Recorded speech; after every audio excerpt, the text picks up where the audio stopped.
Ya, kecelakaan maut yang melibatkan KRL dan kereta jarak jauh di Bekasi Timur terus diselidiki.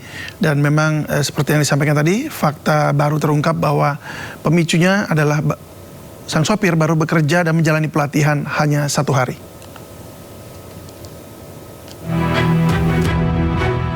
Polisi mengungkap sopir taksi hijau yang terlibat kecelakaan dengan KRL dan kereta jarak jauh di perlintasan sebidang Jalan Ampera Bekasi Timur pada Senin lalu ternyata karyawan baru.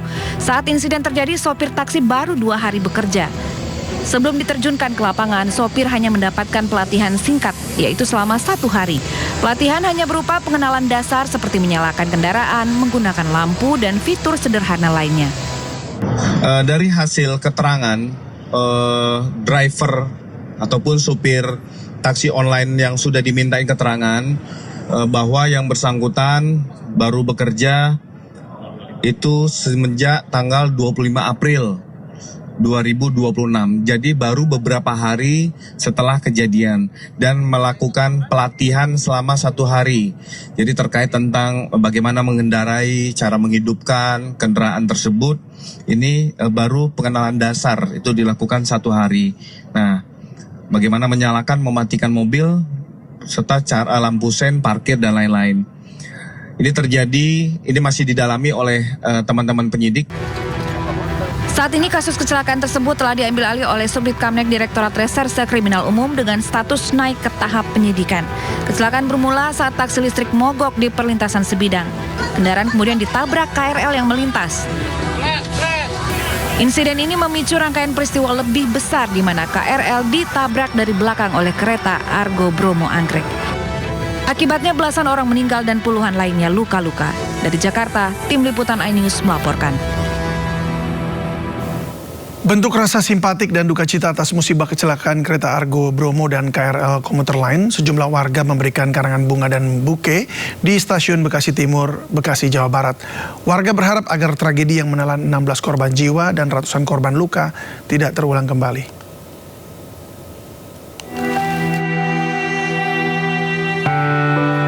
Karangan bunga serta taburan bunga terlihat memenuhi sejumlah titik di area stasiun Bekasi Timur, Bekasi, Jawa Barat. Warga yang datang tidak hanya dari sekitar lokasi, namun juga dari berbagai wilayah lain. Mereka sengaja datang untuk menyampaikan rasa duka mendalam serta memanjatkan doa bagi para korban. Aksi tabur bunga ini menjadi simbol rasa simpatik pada duka sekaligus bentuk solidaritas masyarakat terhadap para korban dan keluarga yang ditinggalkan. Saya setiap hari melihat orang pada naik kereta, biarpun cuma lewat berita. Sampai sebegitunya mereka mencari uang. Apalagi korbannya wanita semua ya, Pak? Wanita semua, itu pejuang-pejuang rupiah, mencari nafkah. Saya jarang naik kereta, tapi kalau lagi barengan sama mereka sampai astagfirullahaladzim, sampai sebegininya mereka memaksakan untuk sampai di tujuan kerja. Ini sebagai penghargaan buat para korban. Insya Allah Husnul Khotimah, mereka adalah 4 perempuan hebat. Dan terakhir update itu sudah ada 16 orang dan saya berharap itu tidak ada lagi korban-korban selanjutnya. Aksi simpati ini diharapkan dapat menjadi penguat bagi keluarga korban serta pengingat akan pentingnya keselamatan dalam transportasi publik. Dari Bekasi, Jawa Barat, Rahmat Hidayat, iNews melaporkan. Dirut PT KAI Bobi Rashidin menegaskan tidak membedakan laki-laki atau perempuan dalam urutan gerbong kereta seperti yang diusulkan Menteri PPPA Arifah Fauzi. Sang Menteri kemudian meminta maaf setelah usulan pemindahan gerbong perempuan ke tengah dianggap kurang tepat.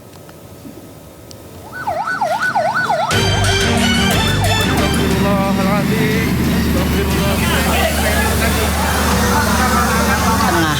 Jadi yang laki-laki di ujung, yang depan belakang itu laki-laki, jadi yang perempuan di tengah. Usulan pemindahan gerbong KRL perempuan ke tengah oleh Menteri Pemberdayaan Perempuan dan Perlindungan Anak Arifah Fauzi menjadi polemik dan menjadi perbincangan di media sosial. Namun, Dirut PT KAI, Bobi Rashidin tegaskan pihaknya tidak membedakan gender dalam pembagian urutan gerbong. Ini gerbong perempuan seperti yang saya sampaikan tadi, kita tidak membedakan dan tingkat keselamatan tidak kita bedakan antara gender perempuan dan gender laki. Ya. Yang kedua adalah selama ini kami melakukan pemisahan itu karena ada beberapa aspek. Aspek pertama adalah supaya tidak terjadi yang namanya harassment. Yang kedua adalah memberikan kemudahan akses untuk para perempuan atau para wanita juga. Yang ketiga adalah memberikan security yang lebih. Karena itu kan lebih dekat dengan penjaga yang ada di itu, maka dari ujung ke ujung. Sama, kasih semuanya. Sehari setelah usulkan pemindahan gerbong ke tengah, Menteri PPA kemudian meminta maaf. Arifah sadar pernyataannya kurang tepat. Saya menyadari bahwa pernyataan tersebut kurang tepat. Untuk itu, saya memohon maaf sebesar-besarnya kepada seluruh masyarakat, khususnya kepada para korban dan keluarga korban yang merasa tersakiti atau tidak nyaman atas pernyataan tersebut. Bekasi Timur. Kecelakaan kereta api di stasiun Bekasi Timur terjadi pada Senin malam. Akibat kecelakaan itu 16 orang meninggal dunia. Sementara penyebab kecelakaan masih diinvestigasi KNKT. Tim Liputan iNews melaporkan. Pasca kecelakaan kereta api Argo Bromo Anggrek dengan KRL komuter lain di stasiun Bekasi Timur, Dinas Perhubungan Kota Bekasi memasang palang pintu manual di perlintasan tanpa palang pintu di Jalan Ampera. Palang pintu manual resmi dipasang serta disiagakan 4 petugas setiap hari. Pengamanan dilakukan mulai pukul 5 pagi hingga 10 malam, menyesuaikan jadwal perjalanan kereta terakhir. Dinas Perhubungan juga akan memasang alarm dengan radius hingga 500 meter sebelum kereta melintas. Selain itu, pemerintah juga masih mengkaji opsi penutupan perlintasan atau pembatasan akses. Keputusan akan diambil berdasarkan hasil kajian teknis dan koordinasi dengan berbagai pihak, termasuk Kementerian Perhubungan dan pihak kereta api.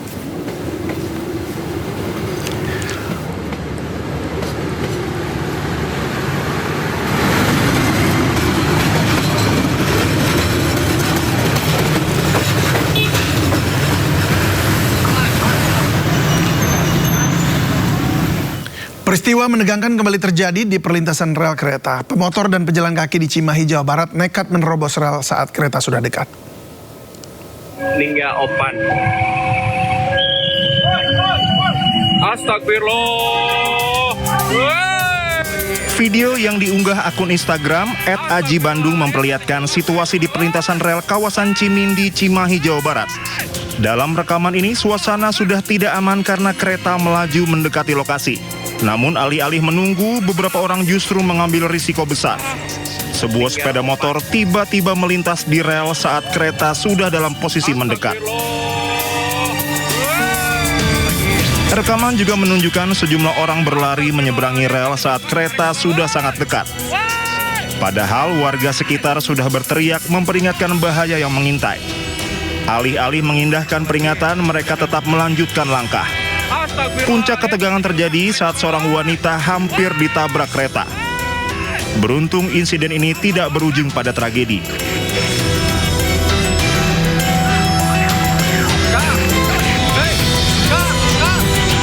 Rekaman juga menunjukkan seorang pengendara sepeda motor yang sedang mendorong kendaraannya karena mogok nyaris tertabrak kereta api.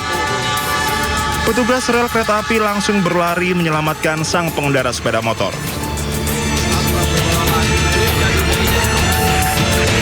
Sementara kecelakaan yang melibatkan kereta api dengan kendaraan roda 4 kembali terjadi. Kereta api komuter lain Doho, relasi Malang Kertosono menabrak truk pasir yang mogok di perlintasan Berpalang di Blitar, Jawa Timur. Tidak ada korban jiwa dalam peristiwa ini. Truk nekat melintas saat sirine peringatan sudah berbunyi dan petugas siap menutup palang pintu. Saat berada di tengah perlintasan, kendaraan tiba-tiba mogok. Sopir truk langsung keluar dan meminta pertolongan warga. Meski sempat didorong belasan orang, tabrakan tidak terhindarkan. Meski kejadian ini tidak berujung kecelakaan, momen tersebut memperlihatkan betapa tipisnya jarak antara selamat dan tragedi. Dalam hitungan detik, kesalahan kecil bisa berubah menjadi insiden besar. Kejadian ini menjadi alarm keras tentang pentingnya kesadaran keselamatan di perlintasan kereta.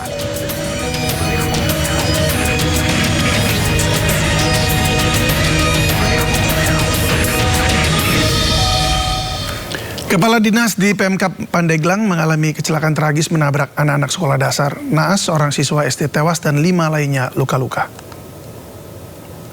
Terjadi kecelakaan mobil menabrak anak sekolah di SD Negeri Sukaratu. Seorang warga merekam pasca kejadian satu unit mobil minibus menabrak sejumlah anak-anak di depan Sekolah Dasar Negeri Sukaratu 5 Kabupaten Pandeglang, Banten. Menurut keterangan saksi mata, pengemudi sedang dalam kondisi sakit tetapi memaksakan diri untuk mengendarai mobil. Dari siswa ya, sales nanti rencana mau dibawa ke rumah sakit juga. Bu, informasinya yang bawa kendaraannya itu kepala dinas? Kepala dinas informasinya, dan tadi bisa dilihat sama rekan-rekan wartawan, fotonya juga ya, mungkin rekan-rekan wartawan udah tahu ya. Jadi itu kepala dinas, posisi dia masih memakai infus Pak. Infus ya, pakai infus. Dia lagi sakit, menurut keterangan dia katanya punya penyakit diabetes. Yang ngendarai, yang nyupirnya dia sendiri? Dia langsung sendiri, karena di dalam mobil itu tidak ada siapa-siapa. Oh, sendiri dia? Sendiri, posisinya sendiri. Kecelakaan bermula saat para siswa sedang bermain di depan sekolah saat jam istirahat. Total ada 8 korban dalam insiden naas tersebut. 1 orang siswa dilaporkan meninggal, 5 siswa lainnya luka ringan, 1 warga luka ringan dan seorang pedagang kritis. Tiba-tiba ada mobil, langsung aja dari langsung nabrak, tiba-tiba anak-anak langsung pada itulah. Nah, posisi anak ibu lagi di mana itu, Bu? Kita lagi pada jajan. Oh, lagi pada jajan ya? Iya, di sama mulut sama jidat. Diketahui pengemudi merupakan kepala dinas di lingkungan Pemkab Pandeglang. Seluruh korban saat ini tengah menjalani perawatan intensif di RSUD Berkah Pandeglang. Sementara kasus ini masih dalam proses penyelidikan polisi guna mengetahui penyebab pasti kecelakaan. Dari Pandeglang, Banten, Pebi Febrianto, iNews melaporkan. Informasi lainnya, pemirsa, polisi menangkap mantan finalis Putri Indonesia asal Riau, Jenny Rahmadial Fitri, yang terlibat kasus klinik kecantikan ilegal. Jenny ditangkap tim penyidik di kediaman keluarganya di Bukit Tinggi, Sumatera Barat. Setelah ditangkap di kediaman keluarganya, Jenny dibawa ke Polres Bukit Tinggi untuk diperiksa. Penangkapan dilakukan setelah penyidik menemukan dugaan malpraktik yang dilakukan Jenny terhadap klien klinik kecantikan miliknya. Sebelum jadi tersangka dan ditangkap, Jenny 2 kali mangkir dari panggilan pemeriksaan penyidik. Kasus klinik kecantikan ilegal milik mantan finalis Putri Indonesia ini terungkap setelah salah satu korban melapor terluka infeksi di wajah dan kepala.